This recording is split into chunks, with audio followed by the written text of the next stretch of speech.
یہ بیٹا basically jurist تھے. Jurist سمجھتے ہیں آپ؟ جج بیسیکلی جج تھے. بائی اسٹڈی لاز پڑھ تھے. ٹھیک ہے جی, اصل اسپیشلٹی ان کی یہ تھی. ان کو بیٹا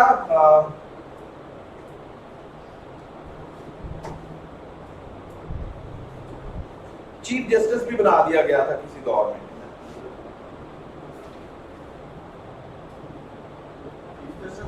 جی,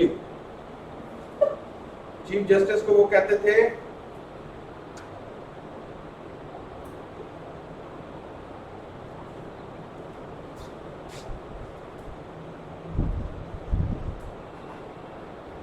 قائد القدرت,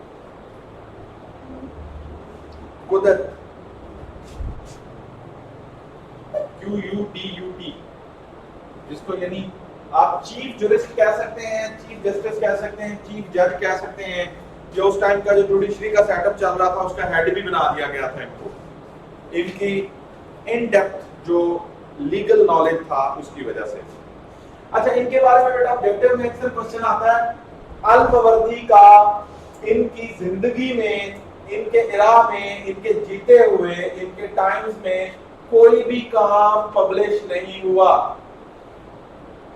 No work was published ان کے زندگی میں. اس کی پیچھے ریزن تھی کہ ان کی اپنی ہی ایک نصیحت تھی, اور وہ بیٹا نصیحت یہ تھی کہ انہوں نے کہا تھا کہ جی آفٹر مائی ڈیتھ اگر میرا ورک جو ہے وہ اکنالجڈ ہو امنگ دا, لیکن آج اب ایک چیز لکھ رہے ہیں تو اس کے امپیکٹس یا اس کی ڈیوریبلٹی یا اس کی جسٹیفیکیشن کیا ہوگی کہ اگلے کتنے سالوں تک وہ چلتا ہے, کتنا لوگوں کے لیے افیکٹو ہوتا ہے. وہ کہتے تھے کہ اگر اس کی افیکٹیوٹی آئے گی تو then after my death it should be or it may be published. Otherwise وہ کہتے تھے کہ اس کو میری زندگی میں یاد میں پبلش کرنے کی ضرورت نہیں. کچھ بھی انہوں نے پبلش نہیں کرایا تھا جو انہوں نے اپنی لٹریریلی لکھا. ٹھیک ہے,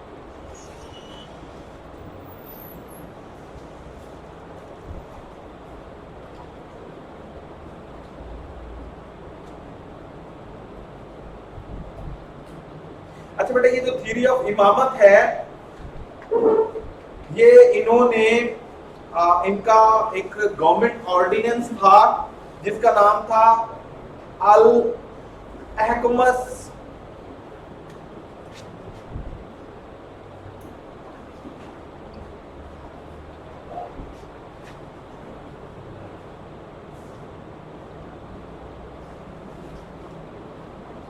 یہ پوسٹروفی ایس ہے سلطانیہ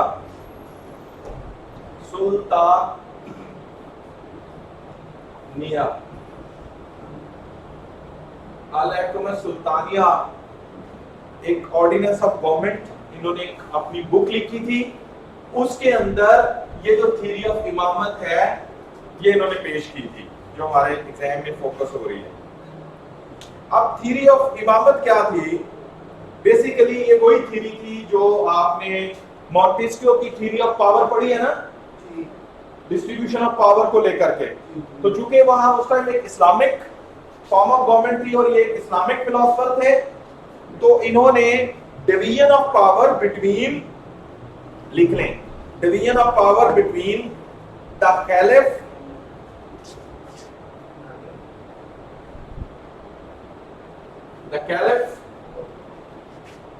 کیلف جو ہے وہ ریلیجیس ہیڈ جو ہے وہ ہوتے تھے, ریلیجیس ہیڈ, اور دا امیر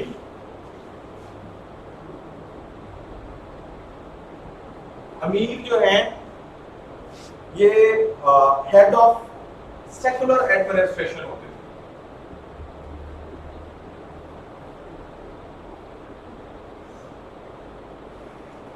ٹھیک ہے جی, آپ کی حکومت کو چلانے کے لیے جس کی ایگزامپل تھیوکریسی کے فارم آف گورنمنٹ میں آپ کی ایران میں ایک مذہبی سپریم لیڈر ہے ان کے جو مذہبی اعتبار سے ساری ان کی چلتی ہے, لیکن نیچے ان کے ایک پریزیڈنٹ کام کرتا ہے, ٹھیک ہے, جو ہیڈ آف گورنمنٹ ہوتے ہیں.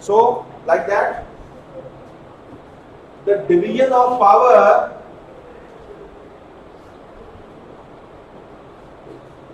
between the caliph and the amir.